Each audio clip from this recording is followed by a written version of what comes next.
Hello friends. मैं हूं विनीत पांडे और आप सभी का स्वागत है ग्रीन एक्स कंसल्टिंग के यूट्यूब चैनल में। दोस्तों, अगर आपकी कंपनी टीपीएम अवार्ड के लिए अप्लाई करने वाली है और टीपीएम अवार्ड के एक्सीलेंस कैटेगरी में वो अप्लाई कर रही है तो ये वीडियो आपके लिए ही है, क्योंकि इस वीडियो में मैं बताने वाला हूँ प्लांट मेंटेनेंस पिलर की एक्टिविटी। और डिस्क्रिप्शन में ये प्रेजेंटेशन भी अवेलेबल है जिसको आप डाउनलोड कर सकते हैं, क्योंकि ये प्रेजेंटेशन आपको बहुत ज्यादा हेल्प करने वाली है पीएम पिलर की एक्टिविटी को करने में और उसकी एक्टिविटी रिपोर्ट कैसे बनाई जाती है वो समझने में। तो दोस्तों, वीडियो पूरा देखिएगा। कोई भी डाउट हो वीडियो के अंत में, वीडियो के बीच में, तो मुझे कमेंट सेक्शन में बताइएगा। और अगर आप ये पीपीटी चाहते हैं तो डिस्क्रिप्शन से लिंक से डाउनलोड कर लीजिएगा। तो दोस्तों, प्लांट मेंटेनेंस जैसे कि टीपीएम का एक बहुत ही इंपॉर्टेंट पिलर है। अगर देखा जाए इस पीएम पिलर का बैकग्राउंड क्या है, इसका ऑब्जेक्टिव क्या है, target, methodology, result and effect, future plans, ये सब हम इस वीडियो में बात करेंगे। तो बैकग्राउंड क्या होता है? बैकग्राउंड होता है किसी भी कंपनी के हाई फ्रीक्वेंसी ऑफ ब्रेकडाउन, बहुत ज्यादा ब्रेकडाउन होते हैं, ब्रेकडाउन का टाइम बहुत ज्यादा होता है, mean time to repair MTTR and mean time between failure भी बहुत ही खराब हालत में होता है। Mean time to repair and mean time between failure आप कैसे कैलकुलेट करना है ये देखना चाहते हैं तो मेरे वीडियो में आप देख सकते हैं।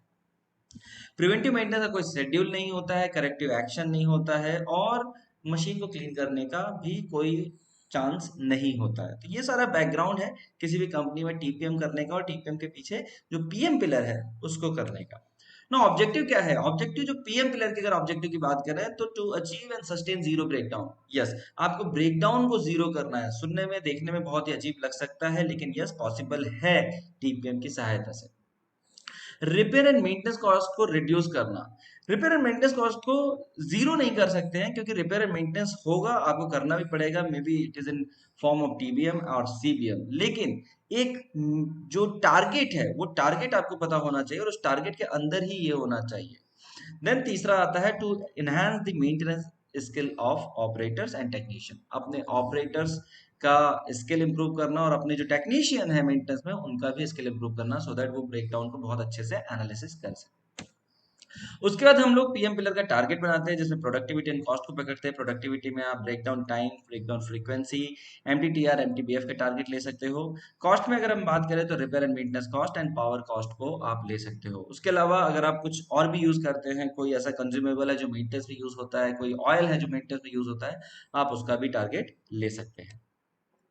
मेथोडोलॉजी क्या रहती है पीएम पिलर की? सबसे पहले हम लोग मशीन की रैंकिंग करते हैं, उसके बाद सपोर्ट टू जेएच करते हैं, zero breakdown maintenance through TBM activity, corrective maintenance activity, predictive maintenance activity करते हैं, रिडक्शन इन पावर कंजप्शन करते हैं, cost reduction through spare parts management and lubrication management करते हैं।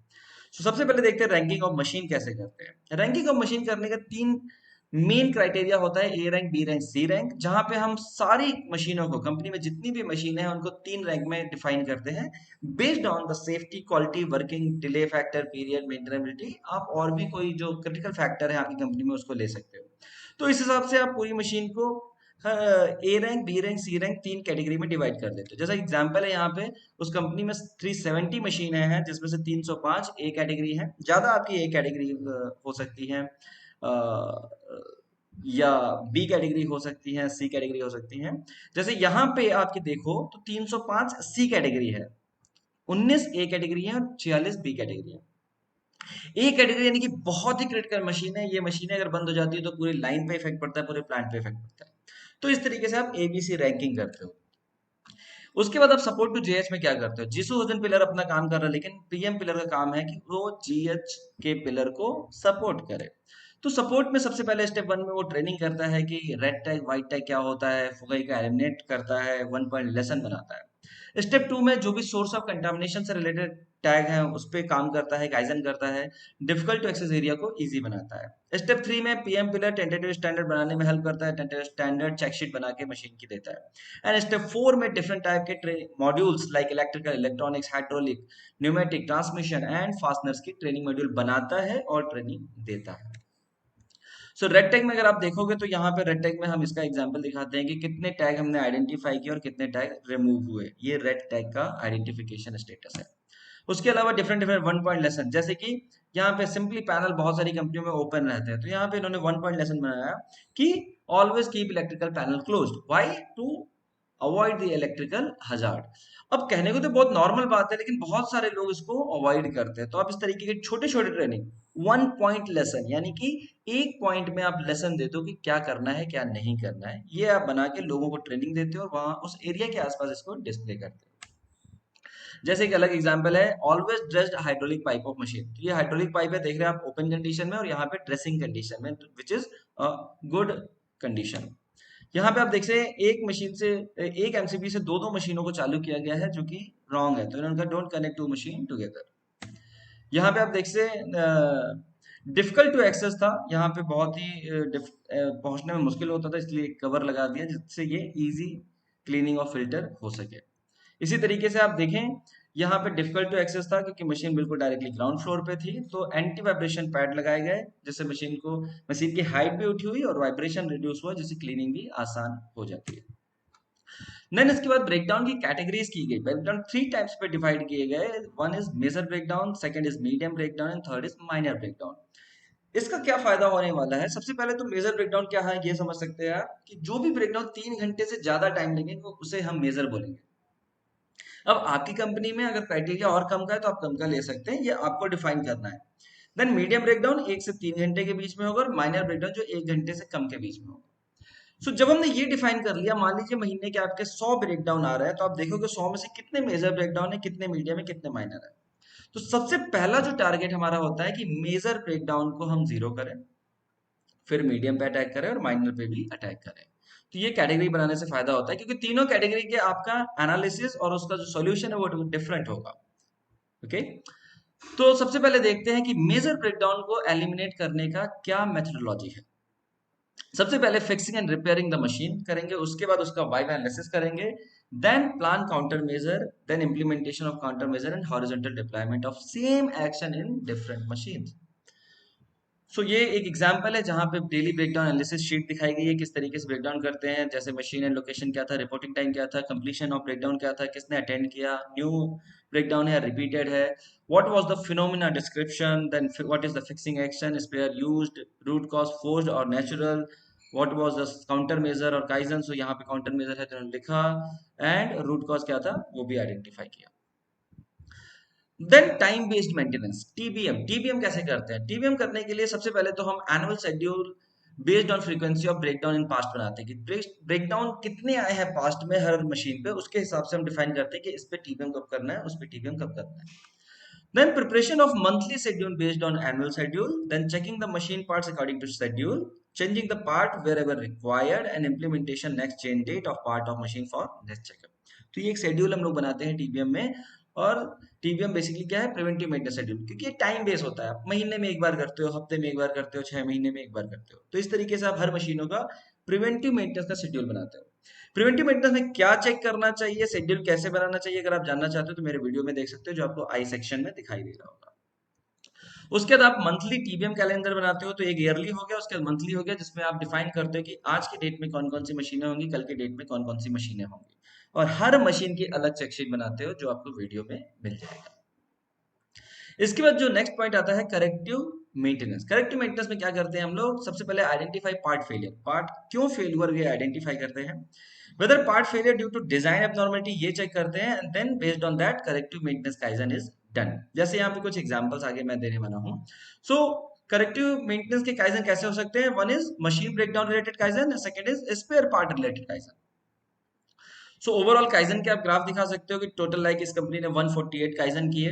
एक एग्जांपल यहाँ पे देखते हैं, ये एक ट्रॉली है जिसपे एक बेल्ट मूव करती है, बेसिकली प्लेटिंग पेंट प्लांट में यूज होता है। तो यहाँ पे आप देख सकते हैं ये ट्रॉली मूव करती है इस व्हील्स पे, जहां पे 2 व्हील इधर है, 2 व्हील उसके जस्ट अपोजिट साइड में होंगे, यानी कि 4 व्हील पे ये ड्राइव करता है। Due to this 4 wheel design ये क्या होता था, बीच पे केबल स्टक कर जाती थी और पूरा ब्रेकडाउन हो जाता था। तो उन्होंने क्या किया, new cable trolley design for smooth running with 6 wheel. तो यहाँ आप देख सकते हैं 1 2 3, 3 इस साइड एंड 3 अपोजिट साइड में, 6 व्हील बना दिया। Breakdown due to cable pulling eliminated completely. ये एक करेक्टिव मेंटेनेंस का बहुत ही अच्छा काइजन एग्जांपल है। दूसरा ये आप देख सकते हो roller type limit switch for conveyor lubrication, जो कि फ्रीक्वेंटली डैमेज होता था। ये देख रहे हैं आप, रोलर है, रोलर पे ये पूरा प्रॉक्सिमिटी लिमिट स्विच काम करता था। ये जब व्हील आगे पीछे बढ़ता था तो ये रोलर टच होता था, जिससे इसको सेंसर को पता चलता था कि यहाँ पे अभी मुझे रुकना है या चलना है।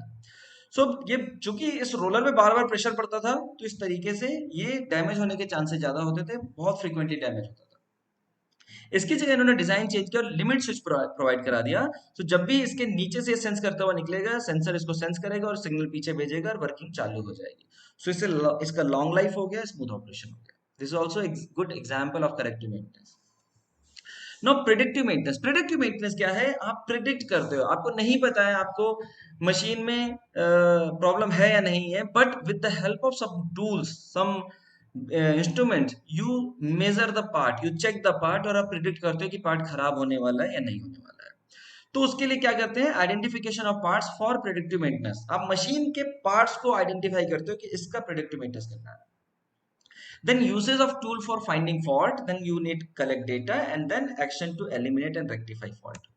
तो यहाँ पे देखें तो एक मशीन का एग्जांपल लिया गया, like CNC pipe bending machine में किस किस तरीके के पार्ट्स हैं, प्रेशर रिड्यूसिंग वाल्व है, servo direction control valve, pressure relief valve, input card, output card, position card. So ये सब कार्ड के बेसिस पे इसका प्रेडिक्टिव मेंटेनेंस किया जाएगा। प्रेडिक्टिव मेंटेनेंस करने के लिए बेसिकली आपको कई सारे इंस्ट्रूमेंट टूल्स चाहिए होते हैं, जैसे multimeter, tong tester, megger, dial gauge, vernier caliper, vibration meter, screw gauge, infrared thermometer, anemometer, और भी बहुत सारे मशीन हो सकते हैं जो आपके पार्ट्स पे यूज हो। जैसे एग्जांपल है tong tester, decibel meter and vernier caliper का। प्रिडिक्टिव मेंटेनेंस फिर आप शेड्यूल बनाते हो कि आज हम इस मशीन का करेंगे, कल उस मशीन का करेंगे, फिर इस मशीन पे जाएंगे, वो स्पेयर पार्ट चेक करेंगे, और उसके बेसिस पे आप ये टेस्टिंग करते हो। ना कॉस्ट रिडक्शन का एग्जांपल भी आप पीएम पिलर में दिखाते हो, जहां पे आप कहते हो कि कॉस्ट रिडक्शन हम करेंगे, स्पेयर कॉस्ट का रिडक्शन करेंगे through in house manufacturing and standardisation. तो इन हाउस मैन्युफैक्चरिंग में उन्होंने कहा कि डिफरेंट डिफरेंट मशीनें हैं जहां पे ये पार्ट्स होते हैं, cable trolley, nylon wheel, shaft, flat bar, trolley wheel, NRV plate of diaphragm pump. इन्होंने इन हाउस इसका मैन्युफैक्चरिंग किया, जिससे कई सारे इन्होंने पैसे बचाए। दूसरी बात स्टैंडर्डाइजेशन की देखें तो पहले 3 एसी ड्राइव यूज होती थी, उसको इन्होंने कन्वर्ट करके एक किया, यानी कि पहले तीनों एसी ड्राइव के एक एक अगर आप मिनिमम इन्वेंटरी रखते थे, तो अब आपको केवल एक इन्वेंटरी रखनी है, और जब भी खराब हो आप नहीं ले आ सकते हो, क्योंकि एक साथ 2-3 नहीं खराब होगी, कोई एक खराब होगी, आप उसको चेंज करके अगला अरेंज कर सकते हो। इसी तरीके से FRL unit, proximity switch, cable trolley, hydraulic pump. तो आप देख सकते हो किस तरीके से मोर देन 50% स्टैंडर्डाइजेशन की सहायता से स्पेयर कॉस्ट का जो इन्वेंट्री था वो आपने रिड्यूस कर दिया। लुब्रिकेशन मैनेजमेंट, लुब्रिकेशन में भी कॉस्ट जाती है, तो converted the manual lubrication unit into auto lubrication unit, आप ये कर सकते हो। Lubrication oil is standardised from 3 to 1, आप ये भी कर सकते हो। And started recycling hydraulic oil by electrostatic filtration, आप ये भी कर सकते हो। सो इससे फायदा क्या होता है? रिडक्शन इन लुब्रिकेशन होता है 768 लीटर टू 645 लीटर, जो कि अच्छा खासा रिडक्शन है। नो मेथोडोलॉजी जो reduce power consumption, power consumption को भी आपको कम करना होता है, पीएम पिलर में आप ये भी दिखाते हो। So identifying the area with high power consumption, finding reason for more power consumption, taking effective counter measure and remonitoring. तो सबसे पहले इन्होंने अलग अलग एरिया के पावर कंजप्शन को मेजर किया महीनों का, और उसमें देखा कि कौन कौन से हाई पावर कंजप्शन के एरिया है। उसके बाद इन्होंने देखा कि उस एरिया में पावर किस में ज्यादा कंज्यूम हो रही है। तो एक एग्जांपल यहाँ पे लिया, reduction running of scrap folding machine in idle condition by modifying control circuit. क्योंकि मशीन थी आइडल कंडीशन में भी चल रही थी स्क्रैप फोल्डिंग मशीन, इसका सर्किट चेंज करके इन्होंने पावर कंजप्शन को रिड्यूस किया, और 8,568 यूनिट का सेविंग किया, जो कि 0.6 लाख 60,000 रुपीज पर ईयर है, जो कि अच्छा खासा पावर कंजप्शन का सेविंग है। इसी तरीके से यहाँ पे 5 एचपी मल्टी स्टेज पंप को इन्होंने 3 एचपी एनर्जी एफिशिएंट पंप में कन्वर्ट किया, इससे भी लगभग 1.25 लाख रुपए पर एनएम का पावर कंजप्शन में बेनिफिट हुआ।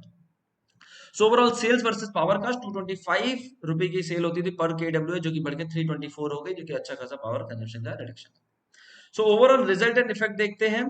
Breakdown frequency per month 227 per month to हो गई 20.3 per month. Breakdown our 355 to 11.4 per month.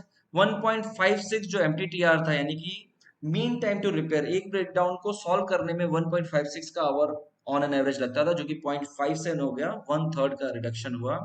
And एमटीबीएफ, यानी कि हर 1 घंटे 18 मिनट का एक ब्रेकडाउन आता था, जो कि हर 31.40 आवर के बाद आता है, ये भी अपने आप में बहुत अच्छा अचीवमेंट है।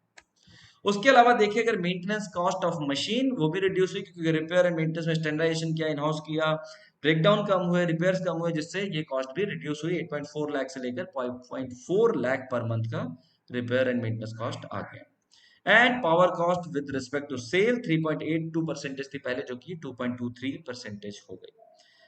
सो future activity technology upgradation of machine करेंगे, लो कॉस्ट ऑटोमेशन करेंगे, providing spares, separate UPS supply for the CNC machine, installation of service drive in tube mill to avoid pipeline variation, making the scrap machine usable by reconditioning. ये सारे improvement है। तो दोस्तों ये सारी activity को आप पीएम पिलर में करते हो, इसकी आप पूरी एक्टिविटी रिपोर्ट बनाते हो, प्रेजेंटेशन बनाते हो, और अब ये प्रेजेंटेशन चाहे तो डिस्क्रिप्शन में जाके डाउनलोड भी कर सकते हैं। फिर भी कोई अगर पॉइंट आपको नहीं समझ में आया हो तो कमेंट करके बताना नहीं भूलिएगा। आप मुझे इस कॉन्टेक्ट नंबर और ईमेल आईडी पे भी संपर्क कर सकते हैं। Thank you, good day, good bye.